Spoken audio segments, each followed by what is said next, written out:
In this episode, we explore the emotional and psychological impacts of disruption and crisis for individuals and across societies, and what people and communities do and can do in the face of crisis and to build resilience. To do so, I'm joined by Laurie Davenport, a psychotherapist who specializes in interdisciplinary dialogues that advance creative and effective solutions to climate change. She is a founding member of the Institute for Health and Healing, one of the USA's first and largest hospital-based integrative medicine programs, and her extensive clinical and teaching experience have fed into her climate psychology model. She is the author of a number of books, including Emotional Resiliency in the Era of Climate Change. Laurie, welcome. Thank you so much. I'm so happy to be a part of this conversation. And it's very good to have you here. So I'm going to kick off with quite a large question to start with. What impact do societal crises have on mental health and well-being? And is there a difference between more acute, immediate crises, for example, like the coronavirus pandemic we're experiencing now, and looming ones, like the climate crisis, your particular area of expertise in some sense? Mm-hmm. There are differences, and there's also a lot of overlap. Usually when there's an immediate crisis, it's of course quite disturbing, can kick up all kinds of stressful reactions. It also varies a lot depending on a person's background, if they have a lot of trauma in their history, what kind of support they may have available to them. But many people are able to rally for what they think of as a brief period of time, what they're hoping will be a brief period of time. Oh, I can handle this, I can do this, I can make certain sacrifices or adjustments. And it gets much harder when it gets stretched out. People get depleted, they get impatient, they start to feel a variety of kinds of losses to the rhythm of their life. In the case of coronavirus, their social capital, which is so essential for our well-being. And what happens over time and or something looming like the climate crisis is that we are poorly equipped emotionally and mentally to deal with uncertainty that's just chock full of threats, right? Threat, and that's how people perceive it, reasonably so. Threat to our financial security, threat to our property, threat to our lives and the people we care about, threat to our dreams, threat to the way we have known life and worked toward life being, and of course, even existentially, threat to life itself. And of course, with the climate crisis, we've got layers of things happening. There's this, for some people, it still remains largely this thing out there somewhere that's going to touch us someday. And, we also know there are already climate refugees. There are already more and more people touched by extreme weather events and the real losses that come from that. And then all the emotional and psychological impacts of that, which can be quite lasting. And those, as you say, those impacts are racking up. More and more people are experiencing the disruption that we see already. And that's something that happens across the world and often in parts of the world that often haven't got a platform to broadcast that story to the whole world. How much do those communities that have already experienced what to many others is a looming crisis, how do they react and maintain resilience after they have experienced this increasing destabilization? Well, of course, that's a huge question because there's so many variables on area. Sure. But just to even focus in on a smaller one, something like Hurricane Katrina, because it's easier to study with a little bit of time, there are increasing remaining levels of PTSD, addiction levels go up, depression goes up, anxiety goes up, suicidality goes up. Parts of that community have restored life sort of as usual, but I've heard there are areas with mold issues, for example, that just linger. There's the ongoing threat of something like that happening again. There are parts of the neighborhood that never recovered. And so that's just like such a teeny example, but it's just kind of a bite-sized piece to recognize how complex it is, in fact, to to truly have that resiliency, especially if it's being conceptualized as returning to normal, which is, I think, Right. something that needs to be redefined anyway. I don't think that's what resiliency is. In fact, let me say a little more about that. Please. When it comes to emotional resiliency, psychological resiliency, the traditional definition has been how to bounce back from a stressful event and return to normal. Mm-hmm. But I don't think that applies, especially in things like climate change or much larger systemic shifts, because not only is there probably not the option of returning to normal, I'm not sure that it's something that we want to do. And so I define emotional resiliency as building the capacity to have an emotional buoyancy, a kind of readiness to be able to remain present rather than retreat or feel overwhelmed, with empathy, with clear-mindedness, with strong-heartedness, with the aim to connect, and I mentioned social capital, to build and value our diverse networks. Mm-hmm. And maybe almost more important than anything else is to have a creative frame of mind. Mm. We need to have an imaginative, creative frame of mind, because so much of this is being ready to face the unknowns. We don't know what it's going to look like. We're building possible models. But, you know, it's similar also to that quote that's often attributed to Einstein. I think it's questionable who actually said it, but that we can't create situations out of the same kind of thinking. We can't create new situations out of the same level of thinking that created the problems.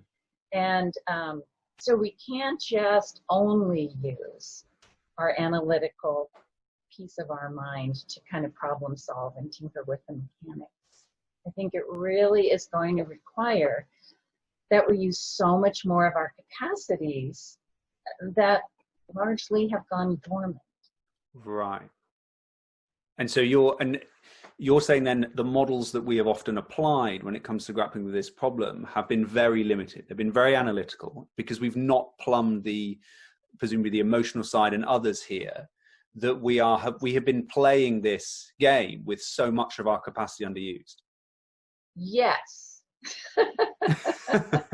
Well, okay. And so within that then, can we inspect a couple of models then that you often see out there? And let's do two. The first is the model of complete doom, of the growing, in short, the growing destabilization is going to lead to compounding crises that are completely overwhelming, and there is little to nothing that can be done. What is your approach to that type of model, which has often been seen in the past, but often seems to surface itself quite a bit now? Well, I think a couple of thoughts come to mind that we can apply to this kind of thinking. One is built into our neurology, built into our nervous system and our brain, the way it's put together, is what's called a negative bias.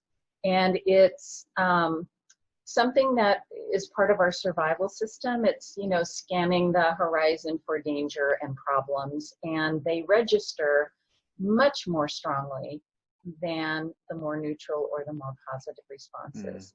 Now, in saying that, I don't want to diminish the severity at all. My eyes are quite open to how serious this is and how things could go. But for example, if we apply this concept of negative bias into something simple like relationships, if something, conflicted or difficult happens in a relationship, you have to have 5 times the positive experiences to hit a zero neutral. Right. It's not like one bad thing, one good thing, kind of evens out because of how our nervous system moves and how our brain is programmed. So it's important to recognize that while there is difficult and scary news and very real challenges, it gets amplified in a negative light simply by the way that our brains function. Right. The other concept that's I think important is that when we become overwhelmed, when we feel small, powerless, some of the characteristics you said, it's too much to bear, that uncertainty for some people, that discomfort of that overwhelm. You know, I don't know what to do. It's too big for me. We find all kinds of ways to kind of check out. And the doom story is one of the ways of checking out. It's like, you know, I can't do anything anyway, so I'm going to go order a steak right now, you know, Yeah, right. or whatever it is, whatever we do.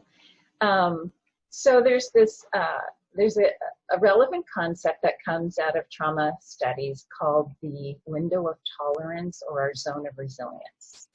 And the idea is that we kind of function in this window that expands and contracts. And if we're within our zone, we can receive information, process information, integrate it, deal with challenging situations pretty well. When it's too much, we start to feel overwhelmed. We start to move outside of that window of tolerance. A couple of things happen. We either get very reactive, kind of angry, can't receive any info, or we check out, we kind of dissociate, we shut down. And so I do think that sometimes the doom story, that just resignation, I'm going to take myself off of any platform to engage, is a form of checking out. Mm-hmm. The really, really good news, though, is that we can learn. There are practices of how to grow our window of tolerance. It's not static. And I think, honestly, that is one of the most needed things right now from the realm of behavioral science that could be offered, is not just how to cope, you know, and some tools for, you know, self-care, but how to truly create the capacity to be present with more. Because I think that's what we need, and I think that's what we're going to need. And looking to that future then, let's take younger generations and the experiences that they face, the challenges they face, the experiences that they're going through at the moment range enormously around the world.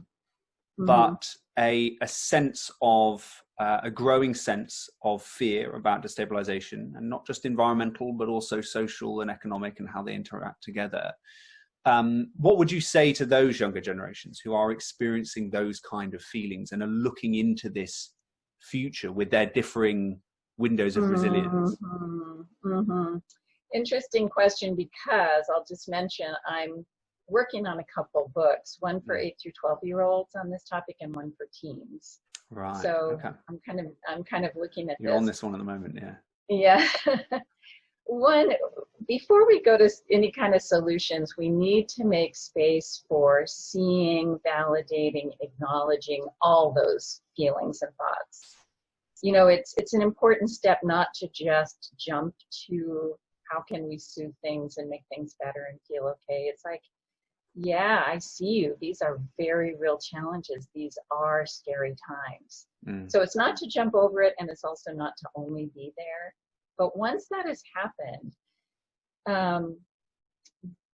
there's something lovely that can happen when youth, and actually all ages, can start to feel like they're going to use all this emotion, all this energy really, towards something meaningful, toward the possibility of meaningful change.